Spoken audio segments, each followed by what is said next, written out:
Hello, my name is Dr. Christopher John. I'd like to go about a typical patient visit, showing you all the details of how to set the patient up and all of the basic principles of DNFT that are in effect. So today, as a subject for this demonstration, we have Jennifer, who actually has been recently in an auto accident. And I'd like to first of all point out the fact that we have her in a gown. This gown happens to be a Tekla 100% white cotton gown. For our work in DNFT, we have found, Dr. Van Rump found, for his 70 years of research, that 100% white cotton is the best to use with our diagnostic procedures so that the body does not become confused by external allergens. Oftentimes the body will sense synthetic fabrics and different dyes as being external allergens. Also, this Tekla gown has Velcro. We can open it up to do our more traditional sort of medical, chiropractic, orthopedic initial examination. I'm not going to go through this at this visit, but as you can see, we can palpate to see if there's any tonicities. We can do our traditional ranges of motion to see where there is a restriction on ranges of motion, and you can certainly visualize distortion. These things, of course, are very limited if anyone were to attempt to do these procedures with street clothes and not use a cotton gown. So we will assume that we have done our initial examination, and we're now going to put the patient on the table. And as you'll see in DNFT, we begin with the patient supine. So now with the patient lying supine on the table, we're going to raise the table. We have here a hydraulic table. This happens to be a Lloyd. And I bring it up to a point that is easy for me to work with it because I need to straighten out the gown here to get the wrinkles out so that it is not tugging on her shoulder or her hips, and it is not bunched under any part of her body. And also I want to make sure that any certain types of jewelry are off of her, such as watch, large earrings, and neck chains and neck jewelry.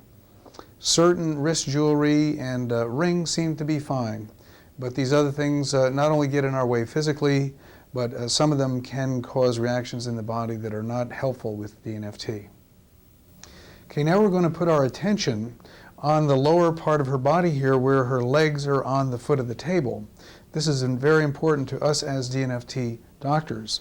Now, first of all, this is a tall patient, so we need to have it so that there's not too much overhang. When we do the leg check, the knees can bounce too much this way, causing not as much stability as we would like to have. Also, when we do the supine leg check, this foot piece should be up a little bit. So first of all, I will raise it up. We generally raise it just a little bit more high with the supine than when we will turn her over later to do the prone. However, if you had a table that had a set height distance between here and here, this is probably a good height. I still, though, must take up on the table so that we have the right amount of overhang. We must put the shoes on her feet, and we must be able to perform our leg check on her feet. Notice what would happen, of course, if we took it up too far. Now we cannot get the shoes on her feet, and we certainly cannot do the leg check. So I'll bring it back to the correct position, right about here. Now I'd like to talk a little bit about the DNFT shoes. First of all, it is necessary to have shoes that are custom tailored for DNFT because we find that it is virtually impossible to do good leg measuring with bare feet. And even most street shoes are inappropriate for DNFT leg measuring. It is a very, very precise activity of movement that we're doing with the feet, so we need shoes that help us. Now, these shoes that I have here are approximately size 6 or 7, narrow and at the very most medium width. We find that this particular size shoe actually works for all but the very biggest feet. We have the shoe tailor cut off the front, as you can see, and do something so that either glue or stitch so the shoe does not delaminate, and have them add a heel of at least 3/4 of an inch right here. There are several approaches that we talk about at the seminar to making this area more non-skid, to add friction here, and this is roughened up in the case of this heel in this case. Also, we want to use Velcro, and here as you can see we put Velcro. It goes across and it'll fit any size foot like this. This is the sort of shoe that we need. Generally we can get by with only 2 pairs of shoes in DNFT. One point for those of us that are concerned and patients that are concerned about different people having the same pair of shoe throughout the day is that we use this product called Maintex. I get it from Meyer Distributing. It's a disinfectant spray that in my opinion does not have any bad after smell to it, and it's very simple. All we just do is just give a quick spray like that before the patient comes in, and it kills about every virus and bug known to man. We're going to put the shoes now on the patient's feet, and as I've mentioned, for the most part one size fits all. Just put it on, and you want to make it tight without being too tight. Bring your Velcro across, and so that this doesn't get in the way of the hand, I like to just fold it so it's out of the way like that. Same thing with the other shoe. I need to ensure that the patient is holding a piece of this patient copper. It is a 4-inch long, 1/2 inch thick bar of 100% pure copper. I hand this to her to hold in either hand, and Dr. Van Rump felt that the copper on the patient like this helps reduce or neutralize a potential interfering effect of any external allergens or sensitivities that the patient might have here in the room. These could be sensitivities to my cologne, some chemical in the room, or some other unknown influence that causes the body to react to the influence as though it were a challenge. So we want the challenging that we do in DNFT to be purely structural challenging. And therefore, by eliminating these other potential challenges, we make our analysis more pure and more accurate. It's not my intention in this video to go through all the mechanics of DNFT leg measuring. These we go over at the seminar, and they're also available on the DNFT thrusting and leg measuring video. But I will mention that as we begin, our very first task that we must do is to find out if the heels are even. Now, we don't tell whether or not her legs have a static deficiency or shortness on one side or the other merely by looking at the heels in this position here, but rather we do the full eversion. That means 100% out on each side. So we do our DNFT leg check, a full 100% eversion, and then I look down, and in her case I can see that her heels are exactly even when I have completely everted both of them. I am of course looking at the inside walking surface of the heel when I do this. If she did have a deficiency on one side, let us say a 9mm shortness of this leg, does this mean that it is anatomic or functional? Well, we would have to know a little bit more about the patient at this point to really know that. But in most people it is functional, meaning the body is in a state of distortion due to any number of reasons, the most likely one being subluxation. And therefore, to do the leg measuring so that the lack of a pull-up appears as exactly even heels, we must even out the heels when there is no pull-up. And if I estimate that there's 9mm difference, she has a 9mm short right leg, I would just simply take the shoe off, put the heel lift in, and put the shoe back on. Now we would have even heels when there is no pull-up. This is what we want. But since she does not have any leg length deficiency whatsoever, we put it back on. We know from our seminars, of course, that the lack of a leg length deficiency by no means implies that she has no problems going on. I already know that she has suffered some effects from this auto accident, but she does not have any leg length deficiency. So now equal eversion is what I did to determine that. Equal eversion does not result in a pull-up of the reactive leg. But I now must determine what is the reactive leg. To do that, as you remember from the seminar, we half evert one foot and we full evert the other. If we get a pull-up on the side of the body, which we've half everted, then by definition that is the reactive leg. Let's show an example. I'm now, instead of going 100 and 100% on both, all the way around on both, I'm going to back off to 50% on her right foot at the same time that I do 100% eversion on her left. Let us see what occurs. I can tell you that there was still even heels, which means there was not a pull-up of her right leg. This rules out that she could have a right reactive leg. She does not have a right reactive leg. If she did, it would have pulled up. So now I will reverse the procedure. I will now under-evert the other side, which is her left. Now I will fully evert her right, and we will see what occurs. What occurs is her left side has pulled up 3/4 of an inch. A very healthy pull-up.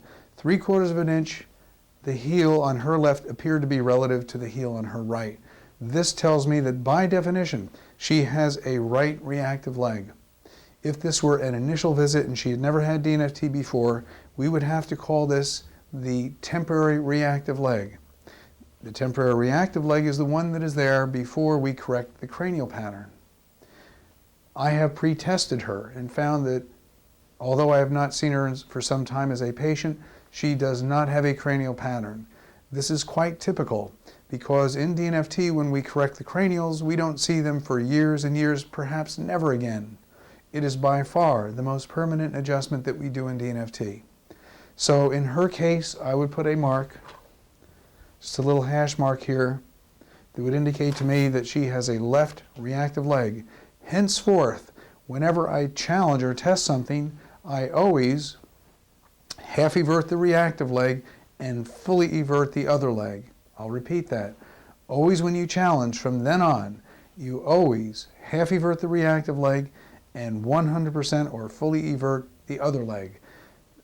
Then when you challenge, one of two things happens. You either get a pull-up or you do not.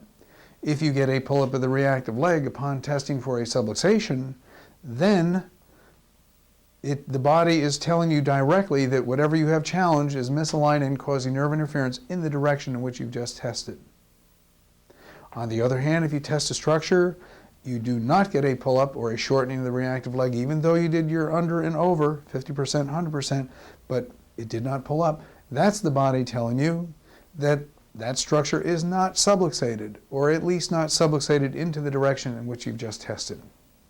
This very basic point is extremely important for everyone beginning DNFT to understand, because when we're not challenging a structure just in the clear as you've just seen me do, and I go 50%, 100%, and I look down and I see a pull-up of the reactive leg, that will happen 1,000 out of 1,000 times. Every single time, without challenging, if I half evert the reactive leg and fully evert the other, it will always pull up. It is a phenomena. It is what was discovered by Dr. Richard Van Rump in the 1920s. We've simply refined it and increased our understanding of it over all these years, but this is called the reactive leg reflex, a 100% DNFT original discovery. Having tested her and having found no cranial subluxation, I am ready to turn the patient over to demonstrate a typical sort of DNFT correction on the spine. Now I'd like to show a few things about turning the subject over. Again, you may have a subject that is very weak and a great deal of pain. There are two ways we can turn her over. If you have an elevation table like I do here that tilts, we could actually bring her up to a standing, turn her over, and bring her down. But I'm going to illustrate the more common way that we turn patients over. I come here, put my hand under her neck like this, grab her and help her sit up and explain to her that she's going to turn over so she's lying face down. I tell her not to get off the table, and she can turn over either way. Now she's turning over this way, so note how I grab her gown so that it does not come open, and I just have her lie face down like this. Again, note how I straighten out the gown, pull it out from under her knees, and then inform her that she can put her hands down on the armrest on either side on this particular table. Another very important thing is this Dutchman roll, something every DNFT practitioner must have. So this must go under her waist, and I will show you exactly how it should fit under here.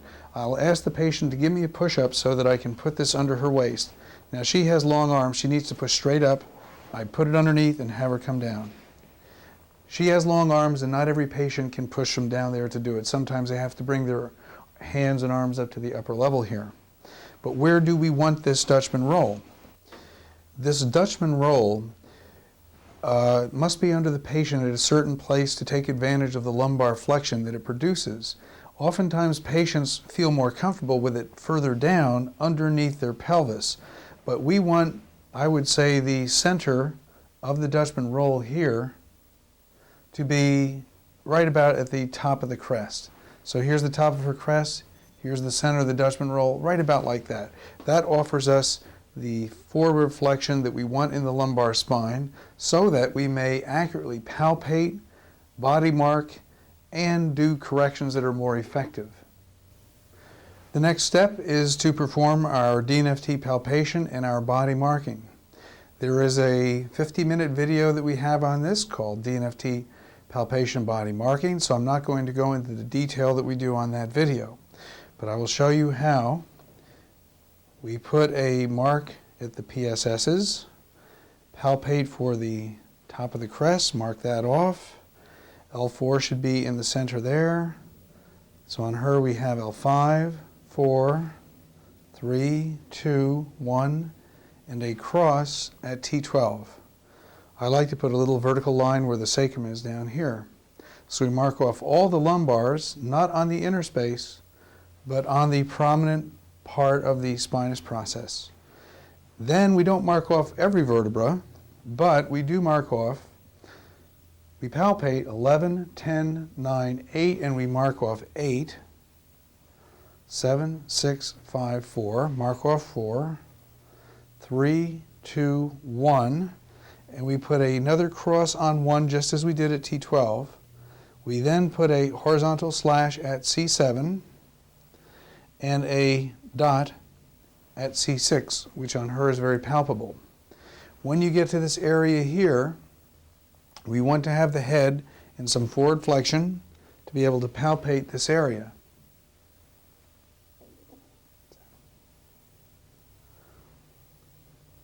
So after our C6, we mark off fifth cervical with a horizontal slash and also C2 with a horizontal slash. Now I want to have the patient's head even a little more forward flexion if possible. Can you tuck your chin a little further? Yes.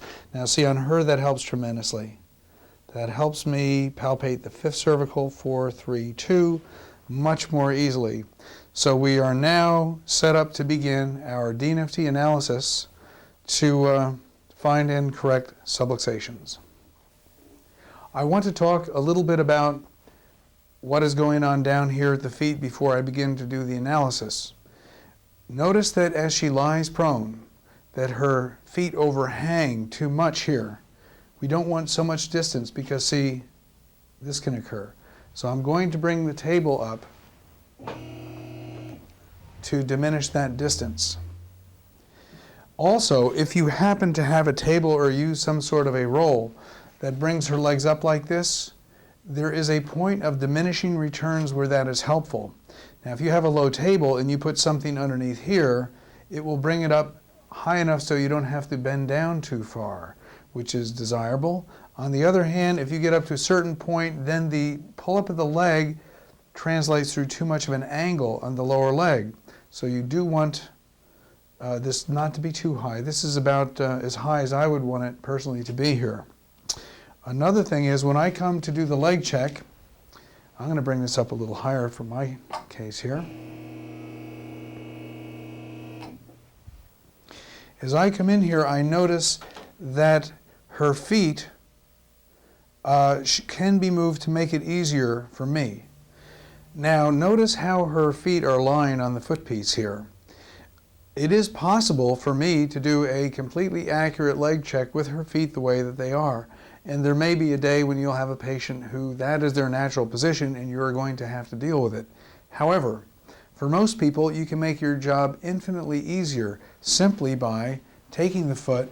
I like to hold the knee here with my hand so as to not put stress on her knee as I rotate. So I have my hand on her knee so I don't put stress on her knee because she may have a knee injury as well. I'm going to rotate her foot so it's more natural, and the mechanics and the position of her foot and my hand and wrist interact to make it a more successful and an easier leg check. Notice her left leg, same problem. Here I go. Take her knee and her lower leg and I turn it, and all I'm simply doing is making my job easier. Now also, you may notice that both of her legs in general are toward the left side of the foot piece here. Now the question is, can I do anything about that? Well, maybe, maybe not. There's a lot of people with their distortion. Their legs will come over on one side and it'll be like this, and there's really no problem with that. But if it's just as easy to more or less center her up and say, does that feel normal for you, Jennifer, or do you feel like you're distorted right now? For her it feels normal, so this is fine. So now we have the legs more in the middle, we have the feet rotated the proper amount. You may find in DNFT that sometimes just a little bit of external rotation for most people will make that a little bit easier. And the correct distance between the foot and the foot piece, and we're now set up to do some good DNFT leg measuring. Okay, now, in case I did not remember what was the reactive leg, I can put her heels together. This actually serves a dual purpose. It frees up her knees. I can look and see the mark that I put on her reactive leg when she was supine. It was her left, and this should not change when I turn her prone. Now that is a topic that is covered at seminars that merits a little bit more discussion, but for now let us just say that we would not expect the side of the reactivity to switch, so I put the mark here for her left. I am also, however, going to do another equally version. Even though I did it supine, I'm going to do an equally version prone to see if there is any static difference prone that was not there supine. And I will bring these together, and just to show you that these heels are essentially even. There is no pull-up. I should not say pull-up. There is no distortional or leg length deficiency on her prone or supine. Sometimes, not all the time, but sometimes when a person turns prone, there could be a deficiency there that did not exist when they were supine. And this has to do with the way that their body interacts with each of those two positions. I do an under-over. I would like to see that pull-up of the reactive leg be there in the clear, prone, to be sure that the reactive leg is the same. It should be. And I'm going to bring it together then to show what the pull-up then looks like. I see approximately half-inch difference, and this is the minimal that you should see with your leg measuring. So now, remembering that we see a half-inch difference if the test is positive and absolutely no pull-up if the test is negative. I'm going to come up here and pick an area. In this case, I'm going to scan between thoracic 5 and thoracic 8. I use a positive finger that acts as a push. I could also do an osseous test like this. Van used to do that in the old days. Or I may simply scan with a positive finger that acts as a push. I'm covering transverses number 5 through 8 to see if anything is rotated to the anterior on the left, like this. I do the leg check, and I see a pull-up. I should mention that bringing the heels up like this is not part of our leg check. I'm just doing it to be able to show the viewer the pull-up that does occur. I will not do this every time. We know now that we have an anterior rotation on the left. I will also check the right to rule out the possibility of a counter rotation of another vertebra. That could be anterior on the right. No pull-up this time. So now we have to go on our little search pattern to find out which one it is. Typically, we only find an anterior on one side in such an area like this. In other words, we don't find two adjacent anterior rotations on the same side. But we go up to 8.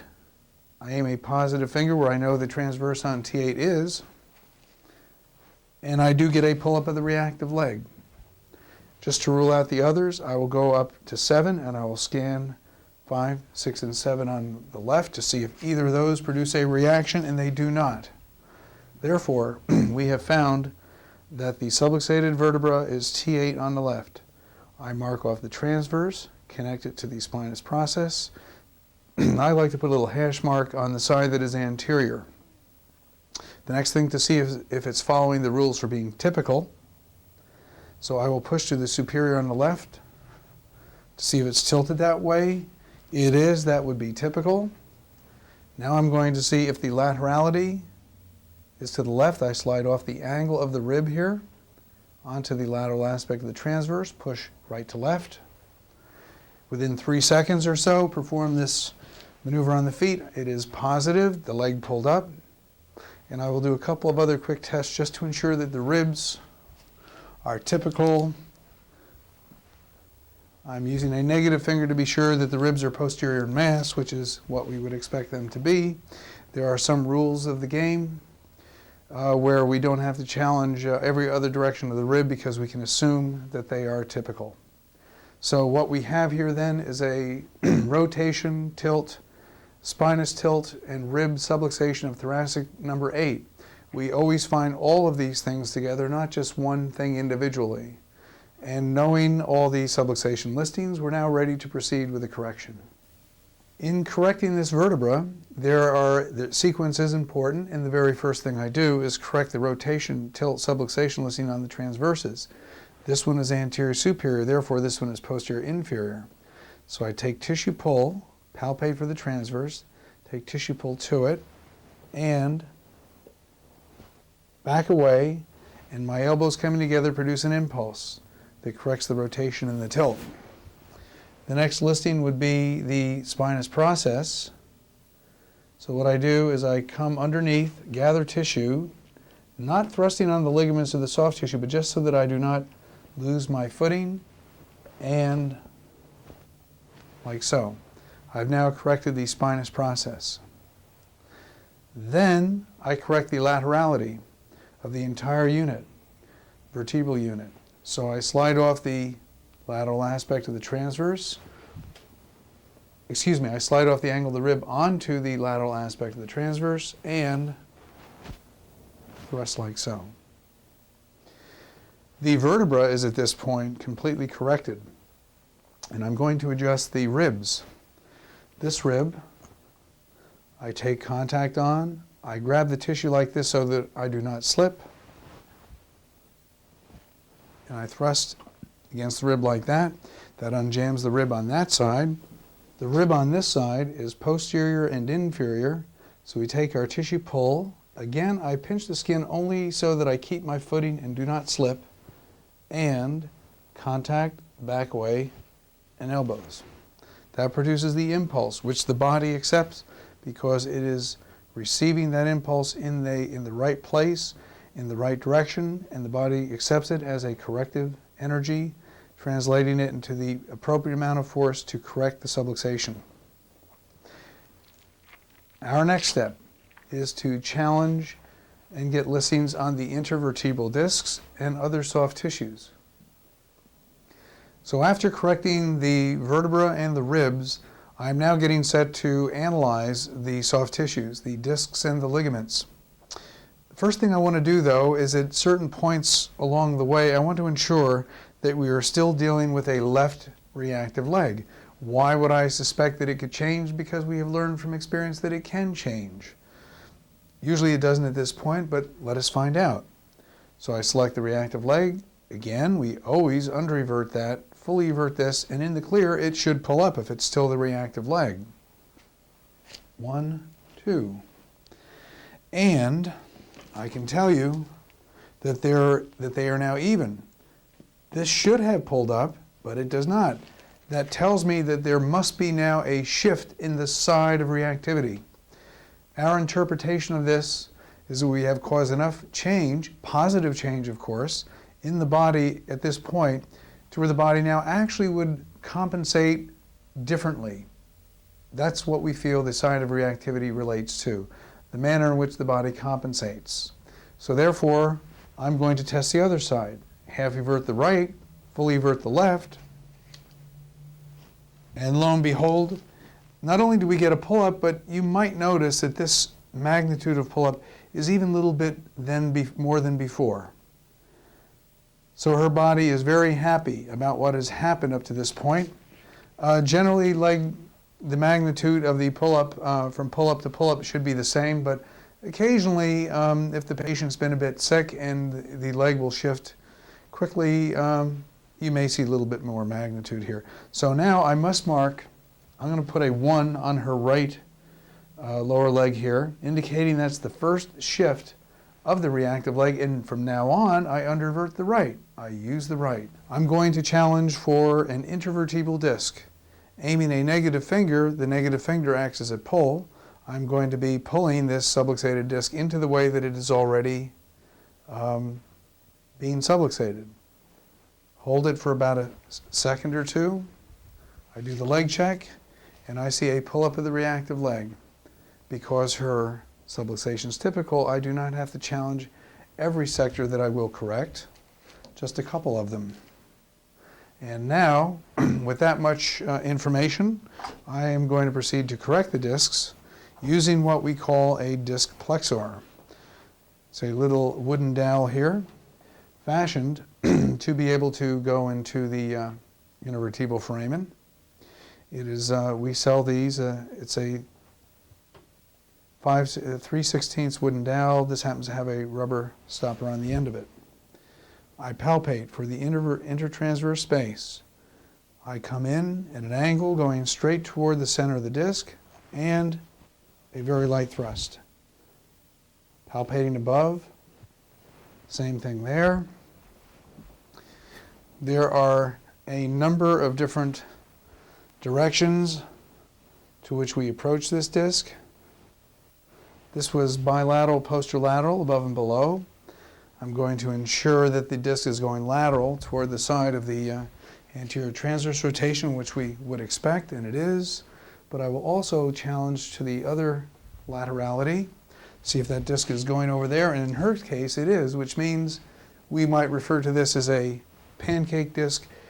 It's going out in every direction, actually. Here I use what we call a modified thumbnail contact to effect this correction. I come straight over in the plane line of the disc, attempting to get in between the ribs so I'm not going through a rib. And I find a space right here. Sometimes that point is tender to the patient. And I thrust toward the center of the disc. There is an additional direction of disc, but before I check that, I get to the next section, which is the intervertebral ligament. We consider the interspinous, the intertransverse. I'm just drawing these out to show you where they are. Normally wouldn't draw them. Typically they all go inferior, but I'm going to challenge a couple of them to be sure. Since this is a typical vertebra displaying a sort of symmetry that from experience we've grown to expect, I only have to challenge a couple directions here. And now I'm going to correct these ligaments. I grasp between the transverses, gathering the soft tissue. I take it and I roll it to tension, and thrust. Roll it to tension and thrust. I'm not thrusting on the bone in this case. I'm away from the bone. Away from the bone, and these soft tissue corrections are very important. Like so. I'm going to check for one more thing. Having done the ligaments, as we learn at the seminar, it's now the best time to check for a posterocentral disc,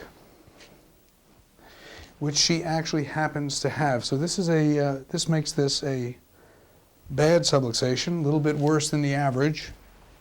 Now this means that the disc is also subluxating straight to the posterior, in addition to all the other directions. To correct this, I bring a specialized instrument called the we call it the interlaminator, little plexer like before, but it's more designed to get into the interlaminar spaces. Palpate for that interlaminar space, get in here, and thrust to the anterior. Because of the tip on this, I can literally be guided right into the interlaminar space, and I rub it a little bit in case it may be sore or tender to the patient.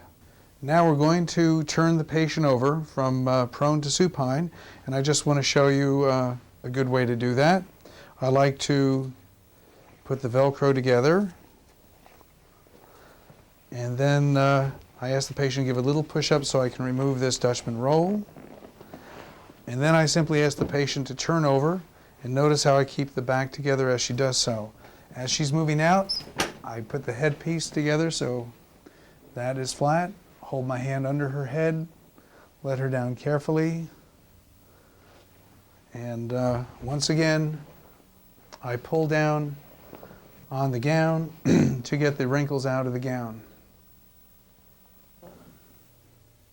Now I'm going to correct the left anterolateral aspect of the T8 disc, both above and below. And knowing anatomy, it is below the T8 is approximately at the nipple line, and then of course one vertebral body height above it. So I can come in here like this in between the ribs, and I explain to my patient what it is that I'm doing. But in many females, you may want to have them with their opposite hand pull the breast so that you're not going to hurt them by going through the tissue. So I come in here like this, and I'm going to get below and above T8. I use my modified thumbnail contact, just the tip of my thumb. Same thing over here, below, in between the ribs, and it does hurt. Usually that point is tender. In her case, it's ticklish. She's kind of giggling, which is fine. That happens a lot when you do these sort of things. Now, what I'm going to do is the anteriority in mass, and I must think in terms of where the actual vertebral body is. So, same place. The disc was above and below here and here. Somewhere here there may be a tender point. Is that tender? Right there. So I'm going to just simply go straight through to the posterior. So I come in and I thrust straight to the posterior. That corrects the anteriority in mass. To summarize what we've done and gone over in this video, first of all, the basic setup for the patient. They need to be out of their street clothes. The bra has to be off. Panties should only be there if they're white cotton. We have a 100% white cotton Tekla gown. We have the patient on the table. We took a look at the foot overhang. We took a look at the shoes, how to put the shoes on, how to set the patient up for a successful leg measuring and analysis. We determined the reactive leg. We would have compensated for any static deficiency had it been there. And then we began to challenge. In this case, we found a thoracic number 8 rotated anterior on the left and discovered that it was typical in all respects. It followed the so-called rules that have been discovered over many decades with DNFT. We corrected the vertebra. We then analyzed and corrected the discs and the ligaments. We found a couple of extra things on this vertebra beyond that of typical. 1, posterior central disc, and 2, anteriority in mass of the vertebra itself. And we corrected those extra things at the very end from the posterior, and then you saw what we did from the anterior. As you can see in directional non-force technique, we take many things into account. And what is the payoff? The payoff is that we have now effected a permanent correction, something that does not need to be repeated visit after visit.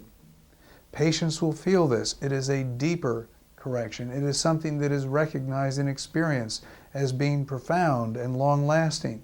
This is the value of DNFT, allowing the body to heal on its own.